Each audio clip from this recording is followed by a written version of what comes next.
ทีนี้วิทยุกระจายเสียงแห่งชาติลาวกระจายเสียงจากนครหลวงเวียงจันทน์ต่อไปสถานฟังข่าวหัวข้อข่าวสำคัญไม่ดังนี้อาเซียนเป็นภาคส่วนหนึ่งที่สำคัญในนโยบายต่างประเทศของลาวบนพื้นฐานหลักการสันติภาพเอกราชมิตรภาพและการร่วมมือนายกรัฐมนตรีมีคำเห็นว่าในตัวหน้าองค์การสหประชาชาติต้องเพิ่มทวีประสิทธิภาพและความเข้มแข็งในการแก้ไขปัญหาที่เกิดขึ้นอยู่ภาคพื้นต่างๆในทั่วโลกให้ดีกว่าเก่า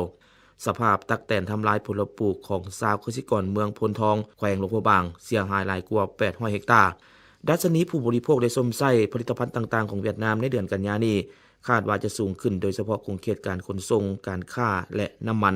กระทรวงเกษตรกรรมของไทยพวมพยายามจะให้กลุ่มสหกรณ์และชาวเกษตรกรของประเทศหันไปสู่ระบบการผลิตใหม่ตาม5โครงการที่นอนอยู่ในนโยบายของรัฐบาลสุดท้ายของรายการข่าวภาคนี้ท่านจะได้ฟังคำสั่งของรัฐมนตรีกระทรวงเกษตรกรรมและป่าไม้เกี่ยวกับการเพิ่มทวีความรับผิดชอบต่อการบริหารรักษาข้าวนาปีและการปลูกพืชฤดูฝนปี 2016 ต่อไปเชิญท่านฟังรายละเอียด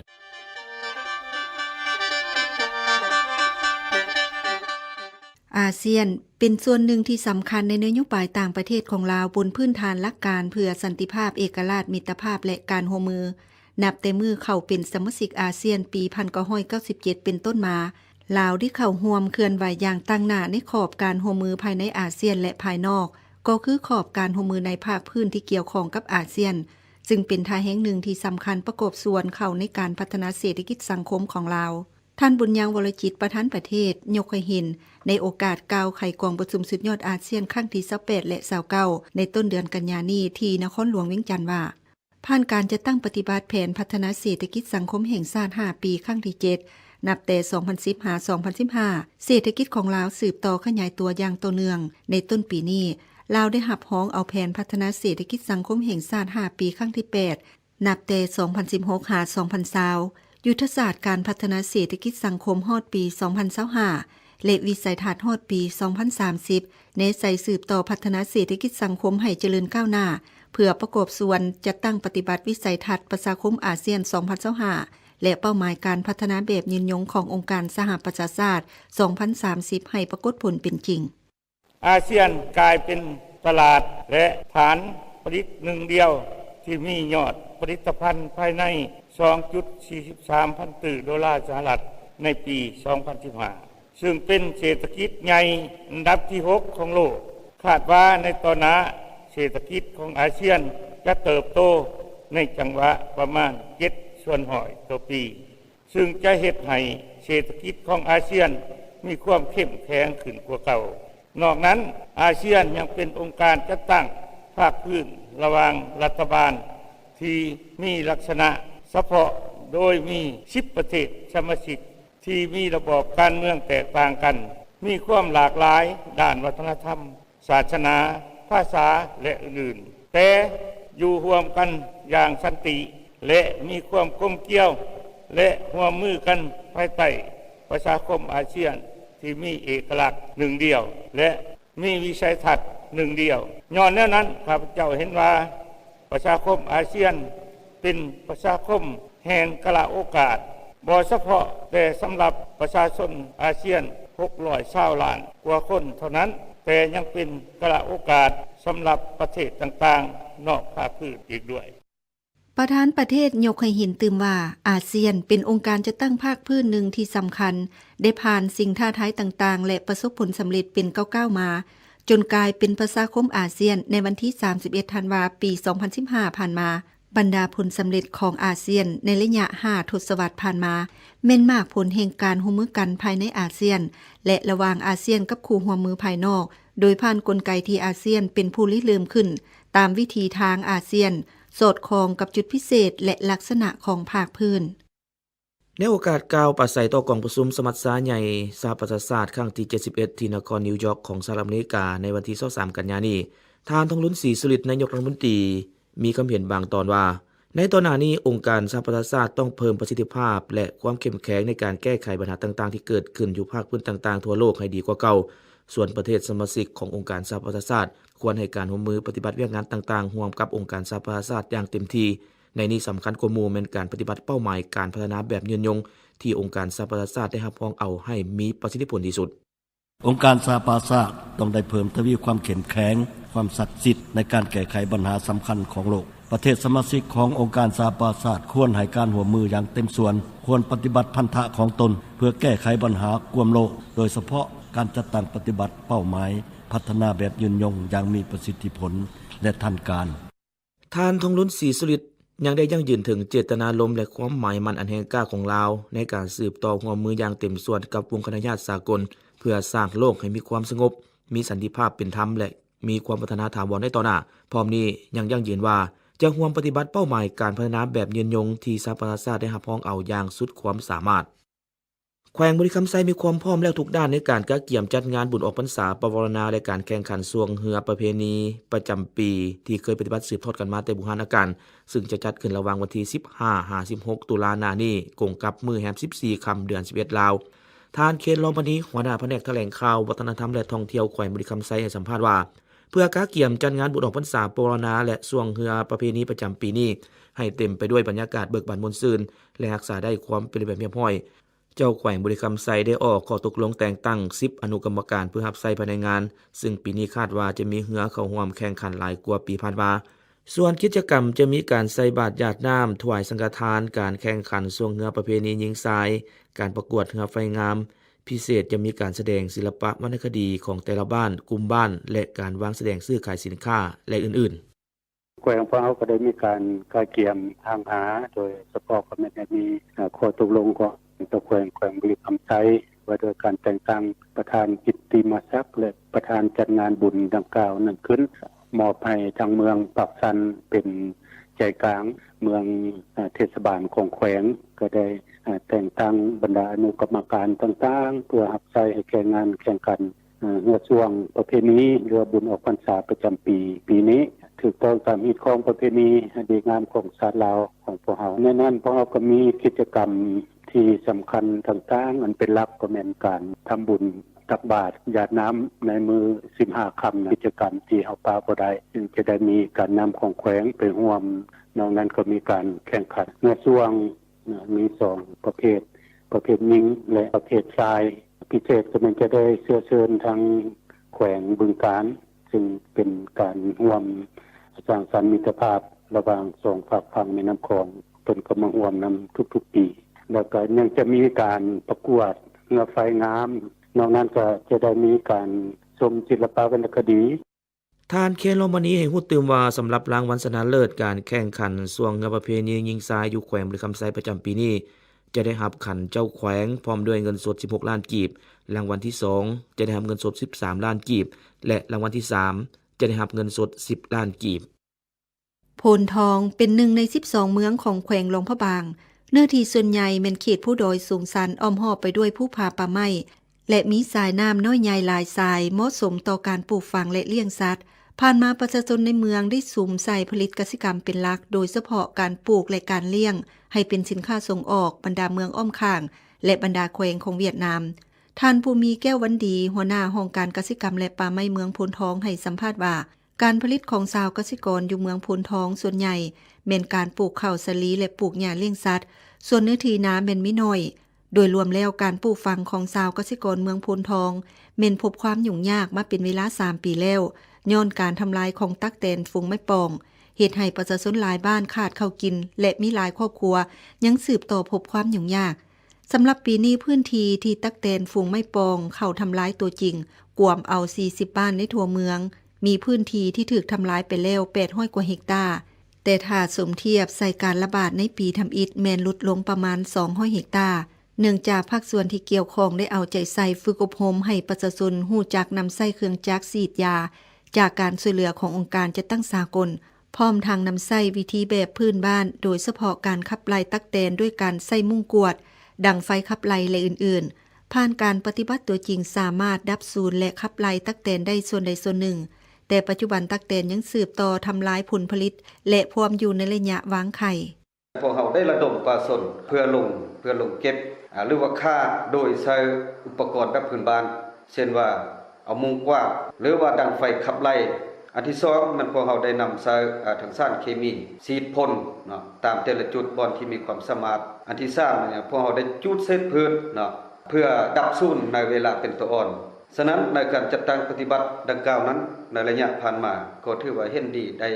พอสมควรในการทำลายหรือว่าการดับสู้นั้นก็ได้เพียงแต่ดังส่วนใดส่วนหนึ่งฉะนั้นมาเบิ่งรวมแล้ว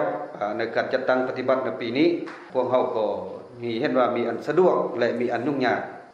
นั้นมันย้อนหยังย้อนว่าอยู่เขตเมืองของพวกเฮานี่มันเป็นผู้สูงสันเรือที่เทว่าพวกเฮาได้เข้าทำการปราบปรามและดับสู้นั้นบางบ่อนก็เข้าถึงบางบ่อนก็บ่เข้าถึงและอันสองบางบ้านก็มีเส้นทางเข้าถึงและก็บ่มีเส้นทางเข้าถึงสภาพแวดล้อมหรือว่าดินฟ้าอากาศบ่ทันเอื้ออำนวยให้แก่พวกเฮาเป็นต้นแม้นฝนตกตลอดเฮ็ดให้การฉีดพ่นและการปราบปรามในสุดนี้แม้นมีความยุ่งยากท่านภูมิแก้ววันดีให้ฮู้ตื่มว่าในปีต่อไปคาดว่าชาวเกษตรกรเมืองพลทองแขวงหลวงพระบางยังจะสืบต่อพบความยุ่งยากด้านการดำรงชีวิตเนื่องจากว่ามีท่าเอียงจะเกิดการระบาดตักแตนตื่มอีกแต่ห้องการเกษตรกรรมและป่าไม้เมืองจะเป็นใจกลางประสานงานพร้อมทั้งลงสวยประชาชนปราบปรามตักแตนพวกเฮาก็ได้ลงสำรวจบางบ่อนที่ว่ามีผลกระทบของพ่อแม่ประชาชนพวกเฮาก็ได้ลงอยู่ใน3-4 กลุ่มละแต่อยู่นั้นพวกเฮาก็ได้ลงเก็บกำ5จุดวางไข่ของตั๊กแตนเพื่อพวกเราจะมีแผนห่าง5กะเกียมเพื่อจะลงทำลายในปีต่อไปปัจจุบันเดี๋ยวนี้พื้นที่เสียหายนี่มีอยู่800กว่าเฮกตาร์อยู่ในนั้นมีข้าวมีสลีมีแคมและพืชทงหญ้าอาหารสัตว์จำนวนหนึ่งเขตที่กระทบหลายที่สุดเดี๋ยวนี้ท่านเป็นเขตน้ำหลวงเมืองฮึบแล้วก็เขตเทพสบานนี่จำนวนหนึ่งเพราะว่าในช่วงปี2014นั้นถือว่าการบุกรุกนั้นมันก็เกือบเป็น1,000 เฮกตาร์แต่ว่าปีนี้พวกเราก็ได้วางแผนไว้เนาะถือว่าเดือนที่เสียหายก็ถือว่าได้ลดลงแต่ว่าอย่างต่อหน้ามันสิทำลายไปอีกได้ส่าใดสำหรับพื้นที่ที่ตักแตนทำลายไปแล้วปัจจุบันห้องการเกษตรกรรมและป่าไม้เมืองพลทองได้ปลุกระดมให้ชาวเกษตรกรปลูกพืชชนิดอื่นทดแทนโดยเน้นใส่พืชประเภทที่ตักแตนบ่ทำลายเป็นหลักต่อไปเชิญทานฟังรายงานข่าวจากท้องถิ่นแผนกอุตสาหกรรมและการข้าวแขวงหัวพันสำเร็จกองประชุมสรุปเวียกงานคุ้มครองดัดสมน้ำมันเซลไฟและไอแก๊สทั่วแขวงในวันที่23กันยายนนี้ที่หอวัฒนธรรมแขวงมีทานขันทองเพชรไสสมพันธ์ห้องเจ้าแขวงหัวพันพร้อมด้วยบรรดาเจ้าเมืองห้องเจ้าเมือง10เมืองในทั่วแขวงหัวหน้าห้องหัวหน้าแผนกการต่างๆอ้อมข้างแขวงและผู้ประกอบการธุรกิจน้ำมันเซลไฟเข้าร่วมแนวกองประชุมท่านพรไสอินทวงศ์หัวหน้าแผนกอุตสาหกรรมและการค้าแขวงได้ขึ้นพานบทสรุปการจัดตั้งปฏิบัติการคุ้มครองการบริการขายยกขายย่อยน้ำมันเสือไฟและไอแก๊สในทั่วแขวงในระยะที่ผ่านมาและวางทิศทางแผนการในต่อหน้าเพื่อให้เกิดการคุ้มครองน้ำมันเสือไฟและไอแก๊สเข้าสู่ระเบียบกฎหมายทีละก้าวทั้งเป็นการประกอบส่วนเข้าในการสร้างสาพัฒนาการสนองความต้องการของสังคมและสภาพการคุ้มครองอนุญาตก่อสร้างตั้งบรรดาปั๊มน้ำมันขายยกขายย่อยน้ำมันเสือไฟและไอแก๊สอยู่แขวงหัวพันเฮือถูกต้องไปตามขั้นตอนระเบียบของกระทรวงอุตสาหกรรมและการค้าบางออกผ่านการจัดตั้งปฏิบัติตัวจริงกับบรรดาแขนงการที่เกี่ยวข้องคันแขวงเมืองและนักธุรกิจสรุปใดมี8บริษัท5หัวหน่วยที่เป็นสาขาตัวแทนของปั๊มขายย่อยอยู่ขอบเขต10เมืองในทั่วแขวงหัวพันรวมทั้งหมดมี61ปั๊มพวงจันทร์รายงานจากวิทยุกระจายเสียงแขวงหัวพันคณะกรรมการร่วมมือรักษาความสงบเรียบร้อยตามชายแดนลาวไทยแขวงสารวันนำโดยทานศรีสุวรรณวงศ์จอมศรีเจ้าแขวงสารวันประธานคณะกรรมการร่วมมือรักษาความสงบเรียบร้อยตามชายแดนลาวไทยคันแขวงพร้อมคณะเดินทางไปร่วมการประชุมเกี่ยวกับเรื่องงานรักษาความสงบเรียบร้อยตามชายแดนลาวไทยที่แขวงอุบลราชธานีของไทยในวันที่26กันยายนนี้โดยการต้อนรับของทานสมศักดิ์จังตระกุลผู้ว่าราชการแขวงอุบลราชธานีพร้อมด้วยคณะเข้าร่วมกองประชุมครั้งนี้แม่นได้ปฏิบัติตามบทบันทึกกองประชุมคณะกรรมการร่วมมือรักษาความสงบเรียบร้อยตามชายแดนลาวไทยครั้งที่9ที่แขวงสารวันเป็นเจ้าภาพในปี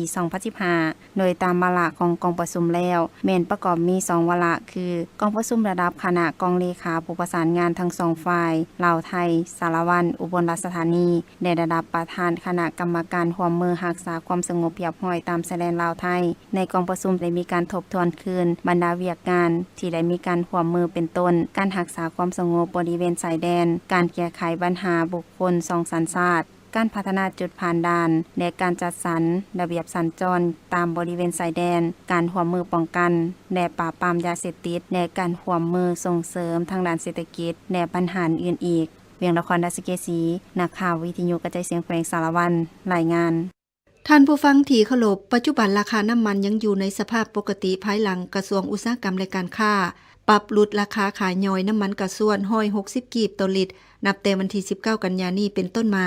ในนี้นครหลวงเวียงจันทน์น้ำมันแอดซังพิเศษ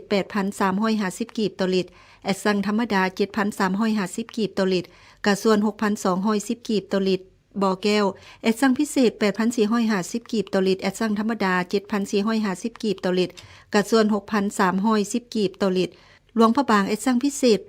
8,810 กีบต่อลิตรแอดซังธรรมดา 7,810 กีบต่อลิตรกระส่วน 6,670 กีบต่อลิตรคำมวลแอดซังพิเศษ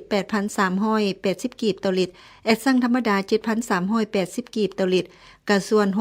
6,240 กีบต่อลิตรแขวงสวรรณเขตแอดซังพิเศษ 8,380 กีบต่อลิตรแอดซังธรรมดา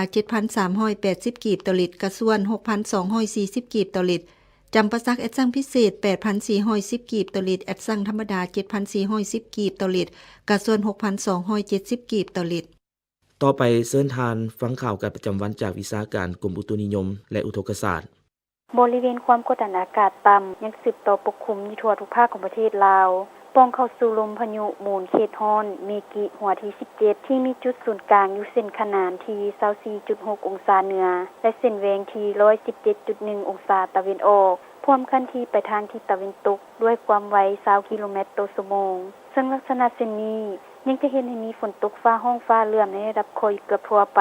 และตกปานกลางพอมีลมพัดแรงอยู่บางท้องที่ในแต่ละภาคอยู่ตึมอีกพยากรณ์อากาศแต่เวลา 7:00 นของมื้อนี้ถึงเวลา 7:00 นของมื้ออื่นภาคเหนือด้านตะวันออกมีเมฆปกคลุมเป็นบางส่วนยังจะมีฝนตกในระดับคอยอยู่บางท้องถิ่นแขวงเสียงขวางพร้อมจะมีลมพัดแรงเป็นบางโอกาสอุณหภูมิต่ำสุด 17-19 องศาและสูงสุด 26-28 องศาภาคเหนือด้านตะวันตกมีเมฆปกคลุมเป็นบางส่วนอากาศร้อนและยังจะมีฝนตกในระดับคอยอยู่บางท้องถิ่นแขวงบ่อแก้วอุดมไซและหลวงน้ำทาอุณหภูมิต่ำสุด 22 องศาและสูงสุด 33 องศาที่นครหลวงเวียงจันทน์มีเมฆปกคลุมเป็นบางส่วนอากาศร้อนและยังจะมีฝนตกในระดับคอยอยู่เกือบทั่วไปพร้อมจะมีลมพัดแรงเป็นบางโอกาสอยู่บางบริเวณอุณหภูมิต่ำสุด 22 องศาและสูงสุด 29-31 องศาภาคกลางมีเมฆปกคลุมเป็นบางส่วนอากาศร้อนและยังจะมีฝนตกในระดับคอยอยู่ทั่วไปพร้อมจะมีลมพัดแรงเป็นบางโอกาสอุณหภูมิต่ำสุด 21-23 องศาและสูงสุด 31-33 องศาสำหรับแขวงเซสมบูรณ์ยังจะมีฝนตกกระจายเป็นบางโอกาสอุณหภูมิต่ำสุด 14-16 องศาและสูงสุด 24-26 องศาภาคใต้มีเมฆปกคลุมเป็นส่วนหลายยังจะมีฝนตกในระดับคอยหาปานกลางเป็นบางโอกาสพร้อมจะมีลมพัดแรงอยู่บางท้องถิ่นแขวงจำปาสักอุณหภูมิต่ำสุด 22-24 องศาและสูงสุด 33 องศาสำหรับเขตปากซองและนิคม 34ยังจะมีฝนตกในระดับคอยเป็นบางโอกาสอุณหภูมิต่ำสุด 14-16 องศาและสูงสุด 24-26 องศาสมสนุกวันลาคาลักรายงานจากกรมอุตุนิยมและอุทกศาสตร์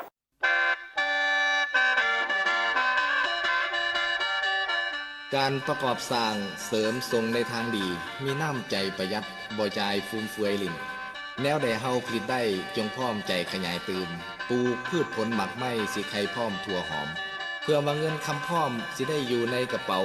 สิ่งใดเฮาพอเฮ็ดสวยเสริมเติมสร้างมีหลายเหลือกินแล้วเฮาขายไปได้เงินอีกหลีกจากความยุ่งยากดีแท้ลืมหลังแท้นา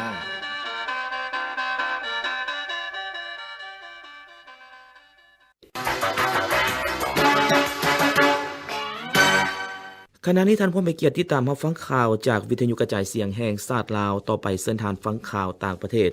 ข่าวสารเวียดนามรายงานว่าดัชนีการบริโภคและสมใช้ผลิตภัณฑ์ต่างๆของเวียดนามในเดือนกันยายนนี้คาดว่าจะสูงขึ้นเกือบ1/100สำนักงานสถิติของเวียดนามมีฮู้ว่าการเพิ่มขึ้นครั้งนี้เมื่อเทียบใส่ระยะเดียวกันของปีผ่านมาเพิ่มขึ้นหลายกว่า3/100ในนี้หลายกว่าหมู่แม่น11รายการสินค้าเกี่ยวข้องกับโครงเขตการขนส่งการค้าและน้ำมันที่บรรลุเกือบ2/100ส่วนโครงเขตการบริการไปรษณีย์และโทรคมนาคมอาจลดลงต่ำกว่า1/100ก่อนหน้านี้ธนาคารกลางของเวียดนามคาดคะเนว่าดัชนีบริโภคและสมใช้ผลิตภัณฑ์ต่างๆที่เพิ่มขึ้นอาจเฮ็ดให้เวียดนามสามารถแก้ไขปัญหาเงินเฟ้อของประเทศให้อยู่ในระดับบ่เกิน5%ก ข่าวสารเวียดนามรายงานว่ากระทรวงกสิกรรมของไทยความพยายามจะเฮ็ดให้กลุ่มสหกรณ์และชาวกสิกรของประเทศหันไปสู่ระบบการผลิตใหม่ตาม5โครงการที่นอนอยู่ในนโยบายของรัฐบาลกำหนดออกท่านสุรพงษ์ใจสกุลหัวหน้าห้องการกระทรวงกสิกรรมไทยกล่าวว่า5โครงการที่กำลังจะตั้งปฏิบัติเป็นแนวคิดด้านเศรษฐกิจที่สร้างมูลค่าเพิ่มให้แก่แขนงกสิกรรมของประเทศและรัฐบาลได้เพิ่มงบประมาณสูงถึง92ส่วนห้อยเพื่อสนับสนุนโครงการเหล่านี้ในสาเหตุให้ผลผลิตกสิกรรมของไทยกลายเป็นตัวแบบในอนุภาคพื้นและเป็นที่ยอมรับของตลาดโลกในอนาคตตามข่าวต่างประเทศในโอกาสประกอบความเห็นตัวกล่องประชุมสมัชชาใหญ่สหประชาชาติครั้งที่71ในวันที่24กันยายนนี้ท่านเปอร์เฟกโตยาไซรัฐมนตรีกระทรวงการต่างประเทศฟิลิปปินส์ได้ชี้แจงการเคลื่อนไหวปราบปรามยาเสพติดอย่างขนาดใหญ่นำโดยท่านโรดิโก ดูเตเตประธานาธิบดีฟิลิปปินส์โดยท่านได้ยกให้เห็นภัยอันตรายของยาเสพติดที่มีต่อฟิลิปปินส์พร้อมทั้งเรียกร้องให้ภายนอกยาแทรกแซงการปราบปรามยาเสพติดของฟิลิปปินส์โดยถือเอาการบริหารด้วยกฎหมายและสิทธิมนุษย์เป็นข้ออ้างท่านยาไซกล่าวว่าการที่ฟิลิปปินส์ปราบปรามการสอรัดบังหลวงและอาชญากรรมนั้นแม้นปฏิบัติตามกฎหมายและระเบียบการที่ชอบธรรมอย่างเข้มงวดรัฐบาลฟิลิปปินส์บ่ได้มอบสิทธิ์ให้เจ้าหน้าที่ปฏิบัติกฎหมายยิงสังหารผู้ถูกสงสัยก่ออาชญากรรมที่ติดพันกับยาเสพติดตามลำพังใจอย่างเด็ดขาดหลังจากดำรงตำแหน่งประธานาธิบดีฟิลิปปินส์แล้วท่านดูเตเตได้ลงมือปฏิบัติตามคำมั่นสัญญาของตนเกี่ยวกับการปราบปรามยาเสพติดที่เคยสัญญาไว้ในเวลาหาเสียงเลือกตั้งและหลังจากขึ้นกับอำนาจในวันที่30มิถุนายนปีนี้เป็นต้นมาผู้ถูกสงสัยก่ออาชญากรรมที่ติดพันกับยาเสพติดอยู่ฟิลิปปินส์ประมาณ 3,000 คนได้ถูกสังหารจากการเคลื่อนไหวปราบปรามยาเสพติดและมีหลายกว่า 600,000 คนได้มอบตัวต่อเจ้าหน้าที่ตำรวจสำนักข่าวซินหัวของทางการจีนรายงานว่าเมียนมาสร้างตั้งคณะกรรมการด้านพลังงานไฟฟ้าของประเทศขึ้นเพื่อเป็นหน่วยงานติดตามกวดกาประเมินผลและวิเคราะห์โครงการไฟฟ้าน้ำตกอยู่แม่น้ำเอยาวดีก่อนจะเขียนบทรายงานขั้นทำอิฐจนฮอดขั้นสุดท้ายเกี่ยวกับสิ่งแวดล้อมแล้วส่งต่อให้รัฐบาลพิจารณาปัญหาต่างๆของเขื่อนไฟฟ้ารายงานข่าวให้ฮู้อีกว่าคณะกรรมการที่สร้างขึ้นมานี้มีหน้าที่ประเมินผลกระทบจากการปฏิบัติสัญญาโครงการไฟฟ้าน้ำตกโดยเฉพาะด้านสภาพแวดล้อมทั้งสังคมระบบนิเวศความยืนยงของน้ำความเสี่ยงของทรัพยากรน้ำและเวียกงานอื่นๆที่กำหนดไว้ในระเบียบกฎหมายตื่มอีก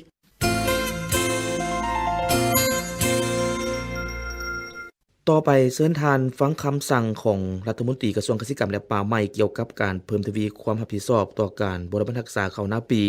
และการปลูกพืชฤดูฝนปี 2016 ท่านผู้ฟังที่เคารพวันที่23กันยายนนี้รัฐมนตรีกระทรวงเกษตรกรรมและป่าไม้ได้ออกคำสั่งเลขที่3314เกี่ยวกับการเพิ่มทวีความรับผิดชอบต่อการบริหารรักษาข้าวนาปีและการปลูกพืชฤดูฝนปี 2016 เนื้อในคำสั่งมีดังนี้ถึงหัวหน้าห้องการกรมและสถาบันอ้อมข้างกระทรวงหัวหน้าแผนกเกษตรกรรมและป่าไม้ประจำแขวงนครหลวงเวียงจันทน์ในขอบเขตทั่วประเทศเนื่องจากการผลิตฤดูฝนปีนี้ได้ประสบภัยธรรมชาติหลายอย่างในบางพื้นที่ภาคเหนือเช่นแขวงอุดมวิสัยหัวพันหลวงพระบางและแขวงพงสาลีน้ำไหลเข้าท่วมเนื้อที่ทำการผลิตดินเจือนและศัตรูพืชระบาดสร้างความเสียหายให้แก่เนื้อที่การผลิตประมาณ 1,900 กว่าเฮกตาร์เพื่อบริหารรักษาเนื้อที่การผลิตน้ำปี 769,700 กว่าเฮกตาร์เข้าให้หมุนเวียน 87,000 กว่าเฮกตาร์และพืชอื่นๆ 460,000 กว่าเฮกตาร์ที่มีอยู่ในปัจจุบันให้สามารถเก็บกู้ผลผลิตได้อย่างเต็มเม็ดเต็มหน่วยถือเอาการบริหารรักษากลายเป็นกระบวนการของมหาชนอย่างฟุดฟื้นนั้นรัฐมนตรีกระทรวงเกษตรกรรมและป่าไม้ออกคำสั่งให้แผนกเกษตรกรรมและป่าไม้ประจำแขวงและนครหลวงเวียงจันทน์สืบต่อบุกทะลุอย่างแข็งแกร่งกว่าเก่าในการซิมนำพาห้องการเกษตรกรรมและป่าไม้เมืองบรรดาศูนย์และสถานีที่ขึ้นกับความรับผิดชอบของตนหันเอาพนักงานลงนำพาชาวเกษตรกรในตัวจริงตามทิศน้ำที่ว่าทุกเวียกจุดสุ่มสำคัญต้องมีผู้เฮ็ดตัวจริงและมีผู้รับผิดชอบนำพาซี่นำเป็นประจำโดยสุ่มใส่บางเวียกยุดสุ่มดังนี้ปลุกระดมคนควายประชาชนขนฝุ่นคอกฝุ่นบ่มฝุ่นชีวภาพลงใส่นาเฮ็ดตามทิศที่ว่าเดินบ้านสะอาดทงนางามแนะนำชาวเกษตรกรเพิ่มทวีความใจใส่บริหารรักษาเนื้อที่นาของตนเป็นต้นทางหญ้าออกจากคันนาเพื่อทำลายบอนลี่ซอนของศัตรูพืชพร้อมทั้งเป็นเจ้าการติดตามสภาพการระบาดของศัตรูพืชที่อาจจะเกิดขึ้นถ้ามีการระบาดต้องรีบฮอดรายงานการจัดตั้งที่เกี่ยวข้องหรือซอกหาวิธีกำจัดอย่างทันการสำหรับเขตที่มีการปลูกข้าวไร่และพืชฤดูฝนให้สืบต่อใจใส่สุกยู่ประชาชนบริหารรักษาเสียหญ้าคาหุ่นและกะเกี่ยมเก็บเกี่ยวเมียนมัดให้ทันเวลา หลีกเลี่ยงการตกเหี่ยเสียหายอันเป็นผลสะท้อนต่อคุณภาพของผลผลิตส่วนเขตที่ได้ผลกระทบจากน้ำท่วมให้คุณเขี่ยวเฮ็ดนาตาวในบ่อนที่มีเงื่อนไขเป็นต้นเขตนาน้องเขตที่มีชนรับประทานรับประกันส่วนบ่อนที่บ่มีเงื่อนไขให้สุกยู่เขาเจ้าปลูกพืชเศรษฐกิจอื่นทดแทนเพื่อเป็นอาหารและสินค้าโดยเฉพาะบรรดาพืชที่เห็นว่าเหมาะสมมีราคาดีและเป็นที่ต้องการของตลาดสำหรับเขตที่ปักดำลาซ่า